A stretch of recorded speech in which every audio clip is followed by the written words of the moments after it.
नमस्कार दोस्तों, मैं निधि आपका अपने चैनल पर स्वागत करती हूँ। आज की इस वीडियो में हम जानेंगे कि घर पर रहकर हम गंगा पूजन, गंगा दीपदान और गंगा नहान का पूर्ण फल किस प्रकार प्राप्त कर सकते हैं।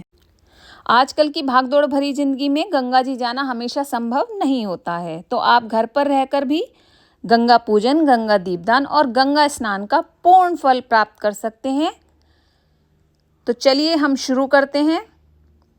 पहले मैं आपको बताती हूँ कि घर पे रह के हम गंगा स्नान का पूर्ण फल किस प्रकार प्राप्त कर सकते हैं।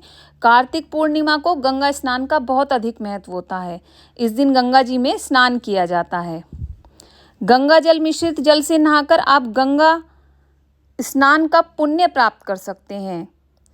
सूर्य उदय से पहले अगर आप कार्तिक पूर्णिमा को नहाते हैं गंगा जल मिले जल से, तो आपको गंगा स्नान का पूर्ण फल प्राप्त होता है।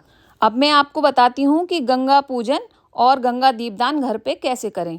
आप घर का कोई भी एक स्वच्छ स्थान लें, उस पर जल के छींटे मार के उसको साफ कर लें। अब आप गेरू से वहाँ पर चौका लगा लें। आपके पास गोबर हो तो आप गोबर से भी चौका लगा सकते हैं। मेरे पास गेरू था तो मैंने गेरू से चौका लगा लिया है।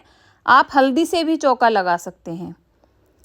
अब मैं आटे की सहायता से गेरू लगे स्थान पर चौक पूर रही हूँ। आप चाहें तो रंगोली के रंगों से, हल्दी से या फिर चावल से भी चौक पूर सकते हैं। और मैं जैसे स्वास्तिक बना रही हूँ, आप चाहें तो अष्टदल कमल या फिर रंगोली का कोई भी डिज़ाइन इस जगह पर बना सकते हैं। मैंने स्वास्तिक बनाया है क्योंकि एक शुभ चिन्ह है। आप कुछ भी बना सकते हैं जो आपको आसान लगे। अब हम इस स्थान पर गंगा जी बनाएंगे, तो आप एक थाली या परात ले लें। मैंने परात ली है क्योंकि परात कभी भी झूठी नहीं होती है और आपको ऐसा ही बर्तन लेना है जो कभी घर में झूठा नहीं होता है। और परात कभी भी झूठी नहीं होती है क्योंकि ये सिर्फ आटा बनाने के ही काम आती है और इसको कभी झूठा नहीं किया जाता है। अब आप इस परात में गंगा जल डाल लें और फिर जल डाल लें, जो एक नदी के रूप में हम इस्तेमाल करेंगे। अब हम ये जो गंगा जी हमने घर पे तैयार करी है, इसको सजाएंगे। इसको सजाने के लिए हम परात के कोनों पर रोली, चंदन और हल्दी से तिलक करेंगे। जिस प्रकार हम घर पर गंगा जी का पूजन कर रहे हैं, इसी प्रकार से सेम गंगा जी के तट पर भी पूजन किया जाता है। तो उसमें पहले रोली, चंदन, हल्दी का तिलक किया जाता है गंगा जी का। तो हम उसी प्रकार से घर पर अपनी गंगा जी को तिलक कर रहे हैं।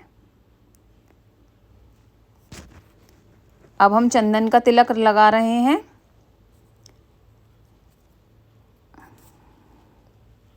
अब आप अपने जल में थोड़ी सी हल्दी डाल देंगे, फूल डाल देंगे।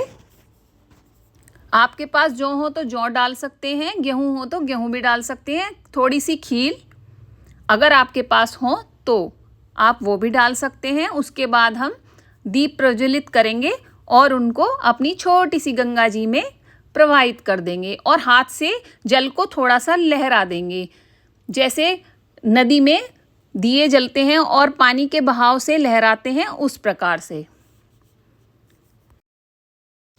अब आप अपनी छोटी सी गंगा जी में तिल का दान करेंगे क्योंकि कार्तिक माह में तिल दान करने का विशेष महत्व होता है। तो मैंने अपनी गंगा जी में तिल का दान कर दिया है। अब आप भोग स्वरूप गंगा जी को कोई भी सीजनल फल या कोई भी सब्जी अर्पण कर सकते हैं। मेरे पास शकरकंदी, सिंगाड़े, मूली और गाजर हैं, तो मैंने ये भोग स्वरूप रख दिए हैं। आप गंगा जी को वस्त्र भी भेंट स्वरूप दे सकते हैं और उसके ऊपर दक्षिणा रखनी बिल्कुल ना भूलें। और ये फल आप घर में परिवारजनों में प्रसाद के रूप में बांट सकते हैं। गंगा जी में थोड़ा सा दूध भी आप अर्पण करें और उसको हाथ से मिक्स कर दें। भोग स्वरूप थोड़ा सा बताशा या मिश्री या गुड़ आपके पास हो तो वो भी उसमें रख दें। इस प्रकार हमारी घर पर दीपदान और गंगा पूजन की विधि पूर्ण हुई। ये दीपक आप आम के पत्ते, अशोक के पत्ते या फिर पान के पत्तों पर भी प्रज्वलित कर सकते हैं। मैंने यहाँ इनको पत्तों के डोनों में प्रज्वलित किया है। जिस प्रकार से आपने अक्सर देखा होगा नदियों में दोने जो होते हैं पत्तों के बने हुए, उन पर दीपक जलाकर नदी में प्रवाहित किया जाता है। उसी प्रकार से आशा करती हूँ कि आपको मेरी ये वीडियो कि घर पर रहकर गंगा पूजन, गंगा दीपदान और गंगा स्नान किस प्रकार करें, ये मेरी वीडियो पसंद आई होगी। अगर आपको मेरी ये वीडियो पसंद आई है तो प्लीज़ मेरे चैनल को सब्सक्राइब कीजिए, लाइक कीजिए और शेयर कीजिए। धन्यवाद।